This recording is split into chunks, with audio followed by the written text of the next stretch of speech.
ou qui tentent d'échapper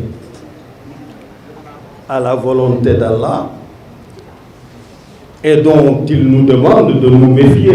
Il dit: je cherche refuge auprès du Seigneur de l'aube contre le mal de tous les êtres qu'il a créés, contre le mal de l'obscurité lorsqu'elle s'approfondit, contre le mal des sorcières qui soufflent sur les nœuds. mooy gaa yi nga xam ni ñooy toog guddi ci seeni der naan Idrissa bu baat bi waxati mukk tëf, Idrissa na dof tëf, Idrissa nangam tëf. wala wa min charri hasidin ida hasad, les envieux lorsqu'ils envient. bu ñu yoboo rek noppalu, li yàlla def ci man sotti na, ñu yoboo rek noppalu. waskur la wax, daf ni mention waskur fil kitaabi Idris innahu kaana siddiqan nabiyyan wa rafa'naahu makaanan aliyyan.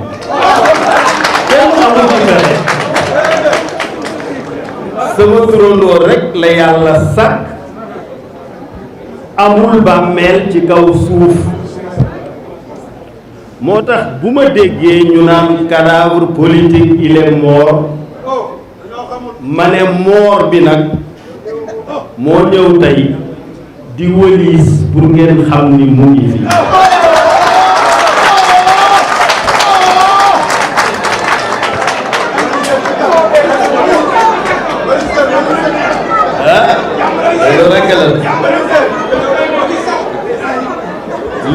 xam naa ne du loolu moo leen intéressé, li leen intéressé mooy ndax am naa xalaat ci 3e mandat wala déet.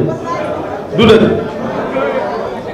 lu ma xalaat ndax danaa doon candidat wala déet, looloo leen fi indi de yéen ñi seen xool bii ak seen kanam yi. mais nag fokk ngeen nangoo taaxirlu. wolof daf ni borom ndékki ku ko njëkk a yeewu ki war a joxe ndékki da ngeen koy bàyyi.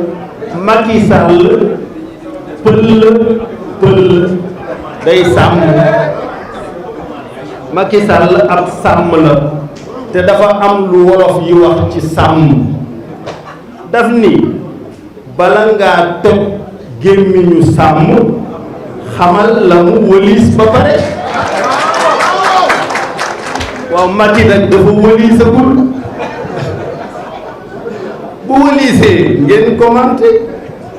mais mbel. pourquoi et quel intérêt? te lii ma leen di wax, je vous parle d'expérience. en 2012 man maa jël alal ju takku recruter ay consultants, ay tubaab, ay américains ñu xarañ ci wàllu loi constitutionnelle.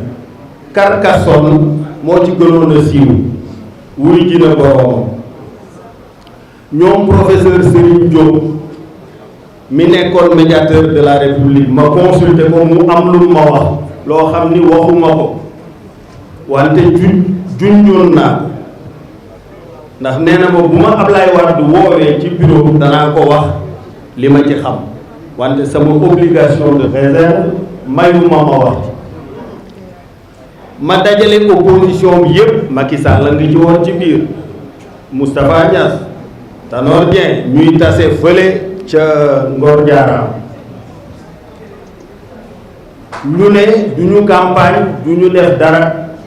Ablaye Wade daal amul droit 3e mandat, amul droit 3e mandat, nangam et cetera. bu ñu xëyee nañ dem place de l'indépendance, yëngal def lii def laa et cetera. ci loolu lañ nekk 2012 de.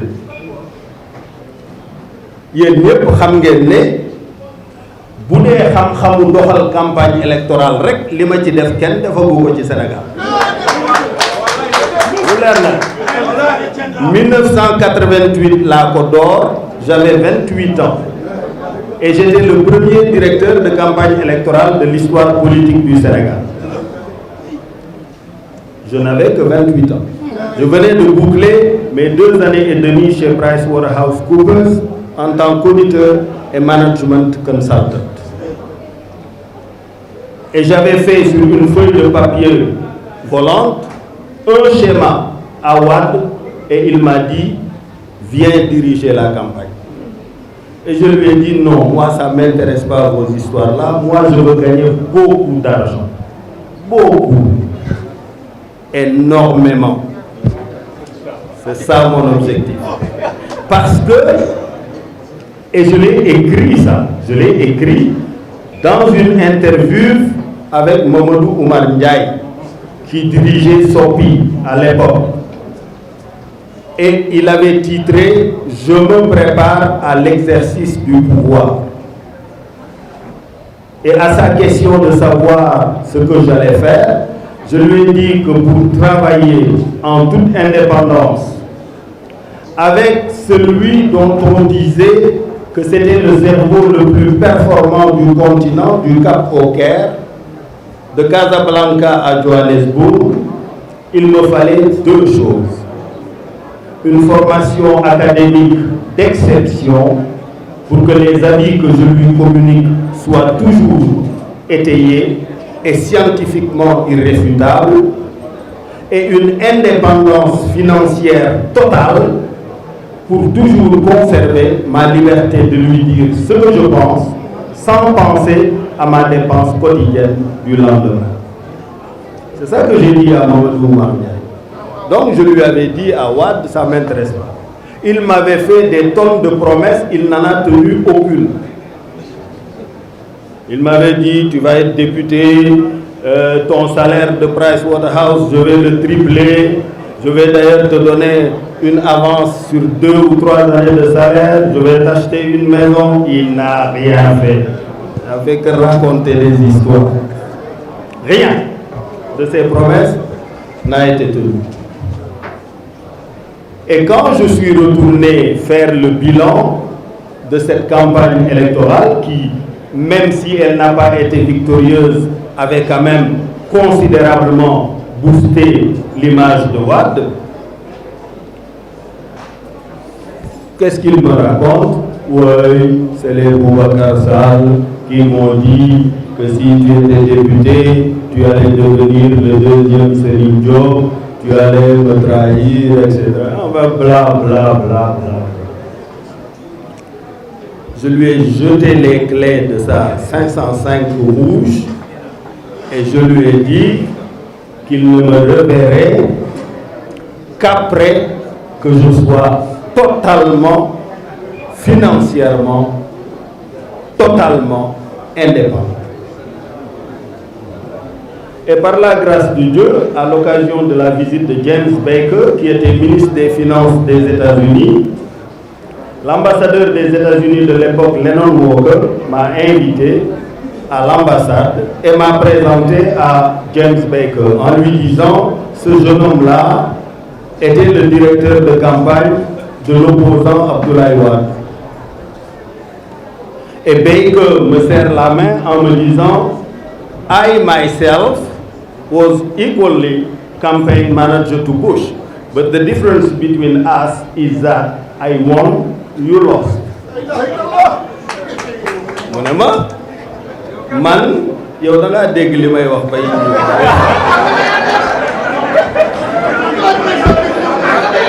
mu ne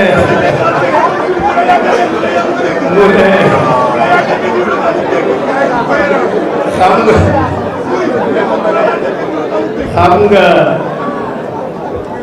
donc James Baker wax ma loolu ne ma moom moo nekkoon directeur campagne yu Bush États-Unis moom gagné na man damaa ñàkk donc daf may conseiller ma dem ci école bi mu jàngee moom pour jàng fa technique bu tax bu ma nekkaatee directeur de campagne ma gagné loolu moo ma yóbbu l'université de Princeton aux États-Unis.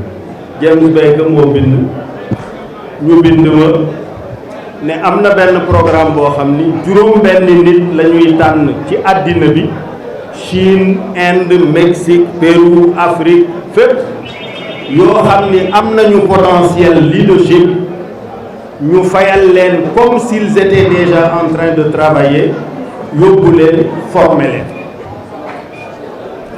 loolu moo ma fa yóbbu ma ñibbi si waat jóge Pricewaterhouse créer sama cabinet boobu moo jaay ceeb bi américains yi doon may Sénégal xaalis ba maa ko doon jox gouvernement Sénégal pour ñu defar seen politique de développement agricole.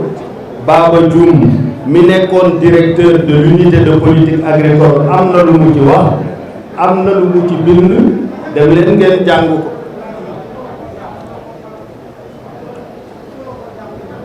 bi nga xamee ne jóge nañu ci loolu ñu war a dugg